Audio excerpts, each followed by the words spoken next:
Welcome to part 8 of How to Mix Live Music. This video will give you an introduction to the types of EQ available on most popular analog and digital live mixers. And it will help you to understand how to operate all the controls safely. Let's start with an analog mixer like the Yamaha MGP32X. Its EQ controls are highlighted with a green color, and each channel has 4 rotary controls. There are 3 bands to this EQ: high, mid, and low, referring to the audio frequencies they are going to adjust. Each band allows for cut and boost, decrease and increase of level for the specified frequencies. Before we move on, a word of caution.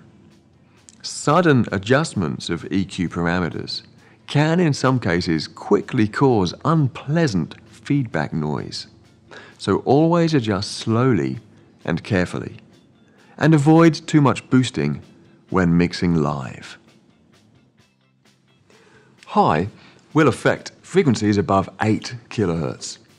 Seeing as the fundamental frequency of the highest piano note is about 4.2 kHz, this band is mostly going to affect the higher harmonics which add character to the sounds. This band can be used to make a sound brighter or duller. But be wary of increasing this more than 1 or 2 notches, as these high frequencies are the most likely to create feedback and cause a squeal. Then low will affect frequencies below 125 Hz. That is the range for most notes created by bass instruments. So boosting this could provide a deeper, stronger sound to low instruments, while reducing it can provide greater clarity to vocals and higher pitched sounds. Now, both high and low bands are often referred to as high shelf or low shelf, because their shape plotted on a graph looks like a shelf shape, a sort of slope leading to a steady, flat line. They differ from HPF, which has a slope getting continuously steeper, providing more and more cut. The shelves apply the same amount of cut or boost to all the frequencies beyond their stated corner frequency, though the change will be gradual at first. The mid band is special. It has a frequency control. Its range is from 250 Hz round to 5 kHz. This covers all the tenor, alto, treble, and soprano ranges, and it has a bell shape, boosting or cutting the selected frequency the most, while affecting the adjacent frequencies a little less. There are 2 basic ways to use it. Find the frequency that sounds the best and boost it, or find the frequency that sounds the worst and cut it. In live sound, it's always safer to cut, so that's the best method to follow. During the next few videos, we'll talk about how to manipulate these controls to suit the different sound sources.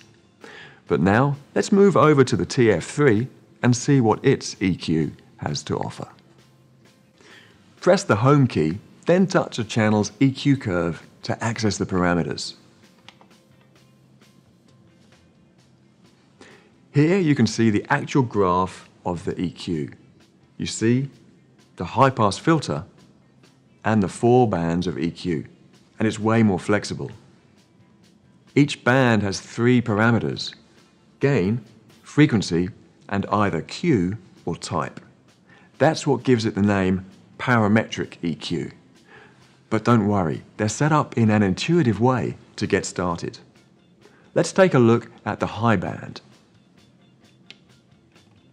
It has 18 dB of adjustment each way, and it can be anything from 20 Hz to 20 kHz. Then there's the type. Look at the top right, where you can choose between bell or peak, shelf, and low-pass filters. The default choice is shelf, same as most analog EQs. However, if you want to boost some high frequencies, then the bell shape is better. This can avoid boosting the highest frequencies which few people can hear, thus avoiding damage to speaker tweeters at high volumes. And if you want to completely eliminate the highest frequencies, perhaps to avoid cymbal sounds from a kick drum mic, you could use the low-pass filter option and choose the best corner frequency.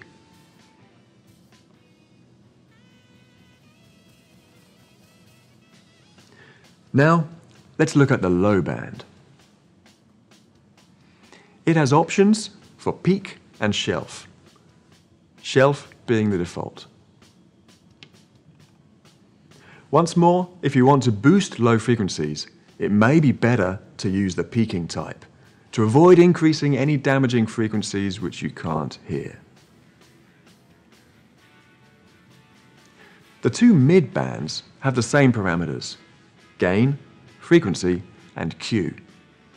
They are both peak types, and they can be set to any frequency between 20 Hz and 20 kHz.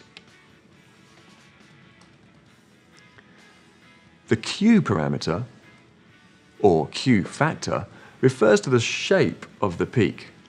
A high Q value means steep slopes of the peak, so only a narrow frequency range will be affected. A low Q value means gradual slopes, so a wider frequency range will be affected. The default, again, is similar to the analog EQ's behavior, to give a familiar feel to new users.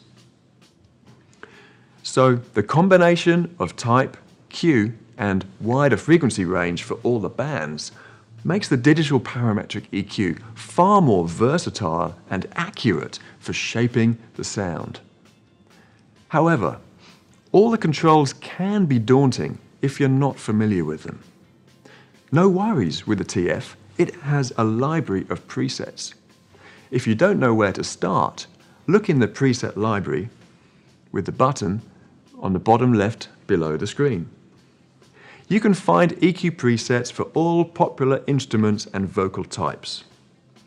Get a good sound instantly. Anyway, it's still good to learn how to use an EQ because there are so many variables to an instrument's sound and the acoustics of a venue.